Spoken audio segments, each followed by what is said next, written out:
రేపు శనివారం దేవుని యొక్క మహాబట్టి నరక ప్రార్థన మందిర స్థాపకులు యునైటెడ్ పాస్టర్ దివాకర్ గారి బిడ్డన ప్రభు అయిన యేసుక్రీస్తు ఆయన ఏప్రిల్ నెల 1వ తారీఖున 2000 సంవత్సరంలో సేవకు తీసుకున్నారు.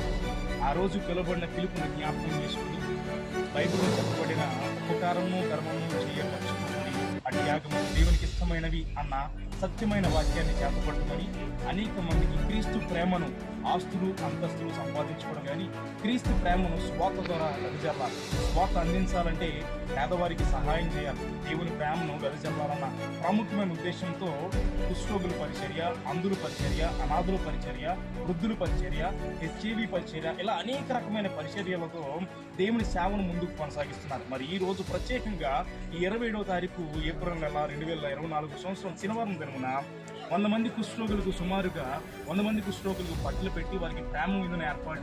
దీని ద్వారా క్రీస్తు ఎంత విలువైన సందేశాన్ని భారతదేశానికే కాదు యావత్ భూప్రపంచానికి అందింపజే సత్యాన్ని ఆయన సాక్ష్యం ద్వారా బ్రతికిస్తూ ఆయన బ్రతికించిన బ్రతుకు కేవలం ప్రభు అయిన యేసుక్రీస్తే, ఆయన మహిమార్థమే నేను జీవిస్తున్నానని తెలియపరుస్తుంది. ఈ రోజు సుమారుగా 100 మంది కుష్ఠరోగులకు బట్టలు వారికి భోజనాలు పెట్టడం జరిగింది.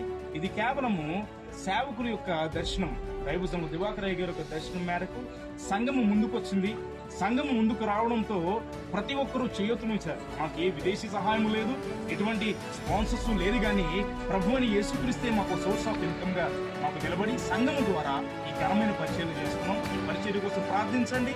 ఇంకా అనేకం ఈ సహాయం అందించాలని ఆశపడుతున్నాం. మీరు కూడా ఆసక్తి కలిగిన వారు మాతో పాటు చేయూతనివ్వాలని ఆశిస్తూ మాట్లాడుతున్నాను.